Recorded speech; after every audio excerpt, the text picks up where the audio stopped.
इतना पर्पल का टाइटल बढ़िया ना, हम भी पर्पल हो जाते हैं। चैट करी कोई पे एक बार चैट कर, पर्पल चैट दिखती है भाई।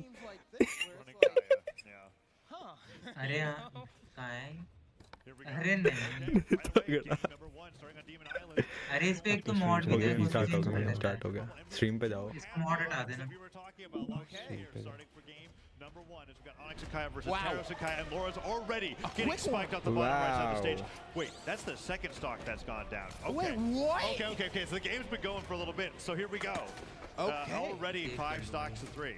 And I mean, right now things are looking pretty rough for Kaya and Laura as well. I mean, Marky Moo and Future Bowl, I mean, you got a historic run going on here, right? What if they became the BCX champions? That's what we're going to find out today as they're trying to push a little bit further. But a beautiful team combo from Laura's and Kaina. We see that gravity cancel side took from Kaina. That is Taros. You know that's going to hurt. And then Neutralite to go ahead and equalize things. And just like that, that lead that we were talking about for Marky Moo and Future Bubble has immediately dissipated. Yeah, something we like to talk about a lot when watching Laura's play is the warm-up factor. A lot of the times we get into a best-of-5 or in singles or doubles, we see him have a little bit of a slow start and get used to how his opponents play, and then all of a sudden it looks like a completely different player by the end of the set.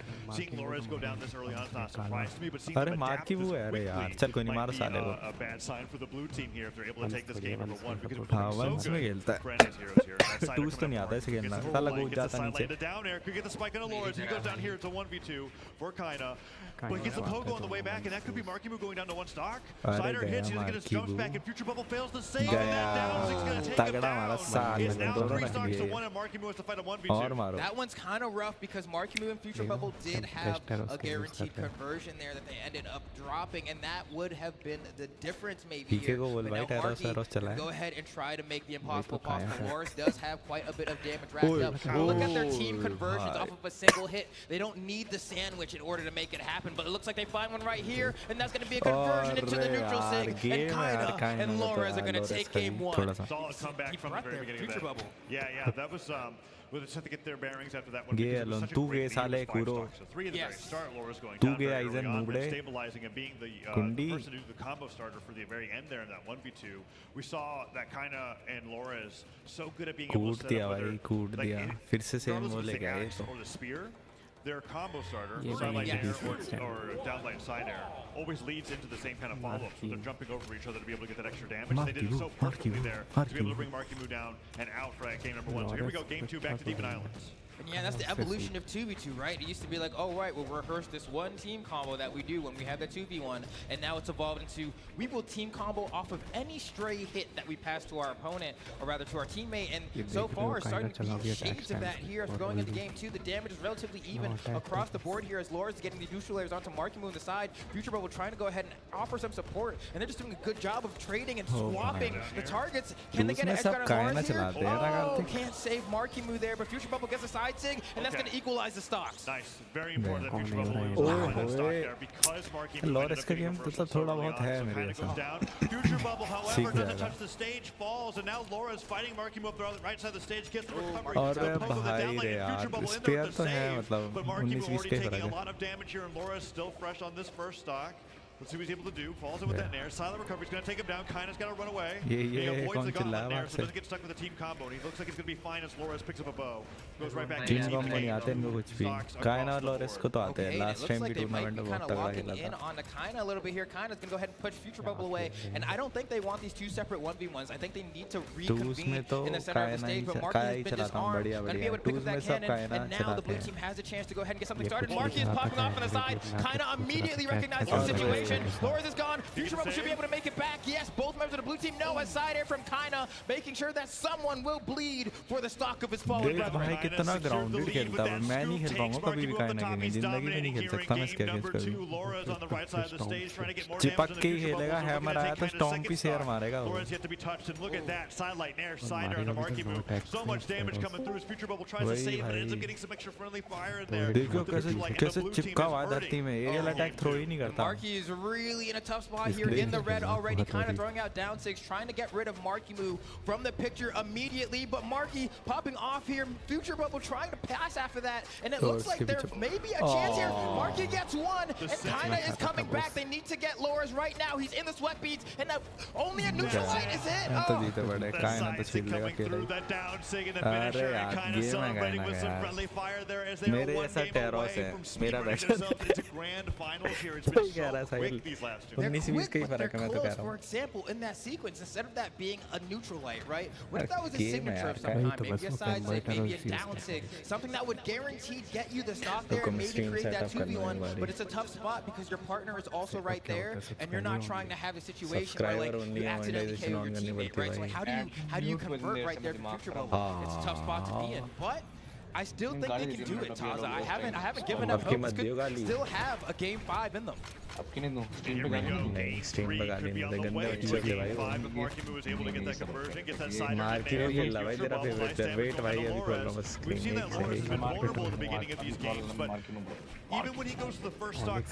पिट रहा है भाई वो पिट रहा है बड़ा बुरा पिट रहा है मैं तो देख नहीं पा रहा आंखें बंद करी है मैंने Neutral puts Kaina on the left side of the stage. Blue team's had pretty good control over center, but Markimu taking maybe the side 6 gonna take it down first. Future Bubble gonna try to hang on here. Kaina in a hot pursuit. Great movement from Future. Marky's gonna go ahead and pick those gauntlets. And we'll see just how long Future Bubble is able to hold on here. But Marky has to play point. And Kaina's doing such a good job of interrupting everything. Oh my goodness, can Future Bubble get back here? I mean, honestly, they don't even care. Because they're gonna beat up on Marky. Protein intake पूरा नहीं हो गया तेरा the second stock here. That side 6 gonna take it down for a trade, and that trade is gonna take any time of the day. It's 5 stocks to 3 here, and Marky who's been getting destroyed. Yeah, this is tough because we're actually recognizing तो भाई घर का काम में चल रहा तो tournament देखने का focus where the meta has evolved to a point where everyone is punching. Oh wait, Marky, it's not enough. But still so much damage coming through. Gets the compound. Loras destroyed. Marky fantastic on the cannon. And the spike from Future Bubble means that they've taken the game back. Gets down 3 stocks to 3, and Marky doesn't get the grab to cancel silent, but Loras almost goes down again. Oh, he's activating. He gets 2. He needs to get back to the stage here, refresh those options, and now things are looking a lot more doable for Future Bubble and Marky. He needs an interrupt in that combo. Kaina is so good at weaving in between the lines. Team work बहुत जरूरी है भाई तुम्हारा work shit भाई No, barely holds on. Marky goes over to Kaina, gets the neutral light. ये कायना क्या हग रहा है भाई क्या हग रहा है कायना वो वेट कर रहा है कि वेट नहीं कर रहा भाई वो मिस क्लिक है उसका मिस क्लिक है उसने अभी अपने टीममेट को हिट कर दिया Future Bubble gets the delay recovery. It's not enough for Marky. Can't get the pass. He's gonna fall here probably. He doesn't have options. He needs to save, and he gets hit by that down air. Future Bubble has to be clutch. You gotta get Loras as soon as possible. कायना को तो वही नहीं ओए ओए chill भाई क्या follow शुरू कर देते हैं Something thrown in attack. Lawrence तो काउंट कर रहा भाई देखा नहीं कैसे चल रहा था Yo, this is probably it right भाई आ गई छील दिया भाई छील लिया 19-20 का फर्क है मेरी स्पीयर और इसमें लोरेस की इतना अच्छा करते पर एक Honestly, I'm gonna keep it a buck with you. I feel like Marky and Future Bubble Kartik भाई टीममेट को बोलो यार watching that set, I was like they did end up getting combo देखो भाई कितना इजी था but every single storm game share looked पे like it was DC और within the तेरा realm of डीसी 1v1 खत्म हो गया 1v1 उसके बाद होगा क्या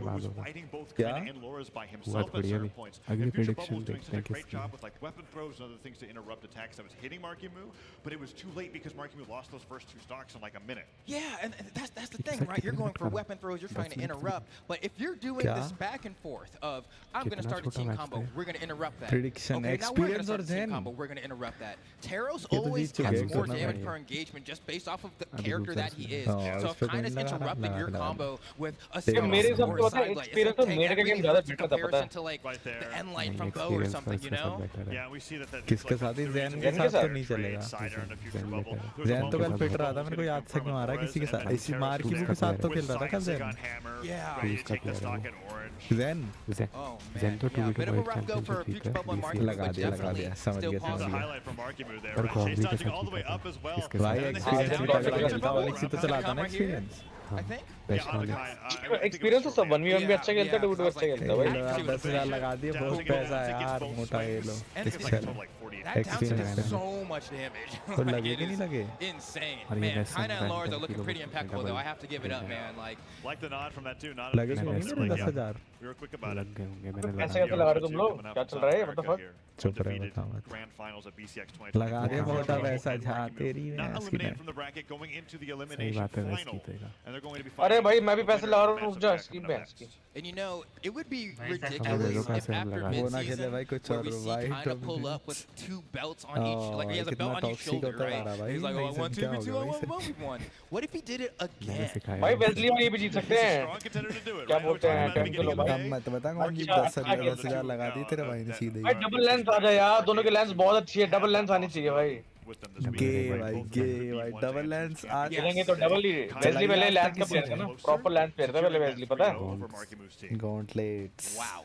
गॉन्ट्स Well, they're going to go ahead इसको and पहले go लैंड ahead से आज and सीख से में पहले वेस्ली बहुत चलाता था I'm लेंस just मेन था thinking मेरे about भाई क्या हाँ बात तो कर रहा अगर है हो गई तो one फिर more उसने छोड़ set, दी right? पूरी अब खेलता ही नहीं है Potentially वो two, कौन था if जिसने there's, you know, संन्यास a लिया था reset at लैंड grand से finals, but like if Escape. you're going in for the कोई dub, तो you're not Orion thinking था about वो। there being a second set, हाँ, right? So Escape one था वो। more Escape set, था यार and China यार। and Lars will be पूरा able to मतलब have कार्तिक का their ही तो वो shot. था Not even their shot, they will just Kartik का तो have रोल मॉडल the था trophy उसी ने and title, संन्यास ले लिया right? उसी Right, time but they have to wait to उसी see सीजन who's की going वो to तो win साइड the खेलता grand है वो बोल मेरा रहा है finals. अच्छा The लगे pathway तो there बोल रहे हैं begins पूरा मान in the जाएगा तो भाई elimination semifinals. क्या? It's going to be West और and भाई Benton Keeler ये going up against भाई ये Experience कौन है भाई ये and बंदा Zen, वीकेंड reigning वो world champion venture that is Zen. भाई Team ऐसे with नहीं यार Godly मतलब ये last सही year, नहीं है this भाई year has been with Experience all Weekend throughout the North Clan, American Chinar 2v2 वाला। season, and it's stuck with him all कौन the है way भाई ये into बंदा सही नहीं भाई BCX, which has been a bit of a rarity का as तो far कोई as a lot of the अंदाजा ही नहीं teams भाई। that ended up competing here this week. Yes. Although I would say कोई that तो all the नहीं teams कि that are in उसमें the से top मेरे को four are the लगता है ones that कभी have been making weekend it वालों में happen सही the है कोई entire year. So it's been very exciting to see how good that they're doing. कब होएगा And इनका there's वाला a lot भाई of fan favorites when it comes to कौन Experience weekend? and Zen from their हो performances. जाएगा अभी थोड़ी देर Yeah, में I होएगा, think नहीं this तो is a जल्दी tough होगा। one, right? Because obviously at this point we're top 4. Every team that's here is going to be phenomenal.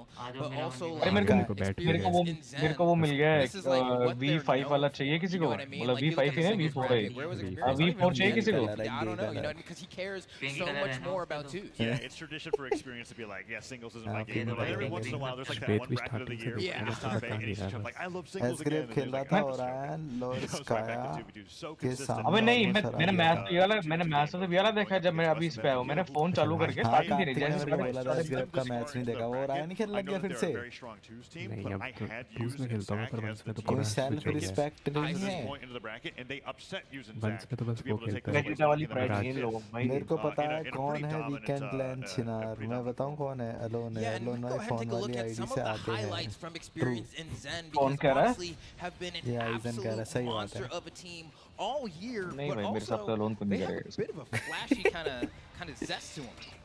जब ये आदत हो जाती है तो नहीं Yeah, जाता yeah. है एक बार उसने हराया था मैच क्या बोलते हैं मेरे स्क्रीनशॉट ले लो स्क्रीनशॉट ले लो क्या कहा इसने आइजन ने I give it Experience and Snowy. क्या बोला है कुरों ने स्क्रीनशॉट ले लो भाई इसका क्या बोला है बताना मैं स्ट्रीम नहीं देख रहा मैं वो देख रहा हूँ ट्विच पे नहीं बता सकता भाई देख नहीं पड़ेगा लैंड भाई लैंड ये हो लैंड भाई बता तो सही क्या बोला है उसने बहुत गंदा बोला भाई इसने भाई बता तो सही क्या बोला है एक बारी भाई नहीं बता सकता मैं तो जब एल पकड़ने की आदत हो जाती है तो छोड़ी नहीं जाती चल लैंड पड़ी यार थोड़ी आती एल नहीं full- एल fully बोल expect them. I mean, they're मैं only डाल रहा हूँ Sean, I स्क्रीनशॉट guess, लंड पकड़ने का तो थोड़ी ना आती far, right? And so everyone तो ये कह रहा है जब लंड पकड़ने का पड़े थोड़ी ना आती ऐसे कह रहे hop into Twitter and everyone would be like, "Oh my God, it's just losing on मैं us, it's just losing on us, stream blah, पे blah, ऐसी blah, चीज blah, बोल blah." सकता It's like, all हूँ right, ये सिर्फ मेरे को लेकर बोली क्या इसने कुरो ने नहीं तेरे को थोड़ी बोला The OGs अच्छा did though. तो भाई तुम जब छोड़नी पड़ेगी ना मेरे भाई क्या नाम है कुरो कमजोरी हो जाएगी बहुत ज्यादा कब तक अपने हाथों का इस्तेमाल करोगे भाई क्या चल रहा है Teska, yeah. Even though Rayman's been his like highest reported character that he plays, you could still bring out the Rayman here. ये एक है देन कर्लीवाल वाला The games go. हाँ। But I'm looking forward to seeing Wes's Teska. ये Brazil का ये भी as Zen we go up against Zen and Experience here Yes. in the elimination semifinal. Every game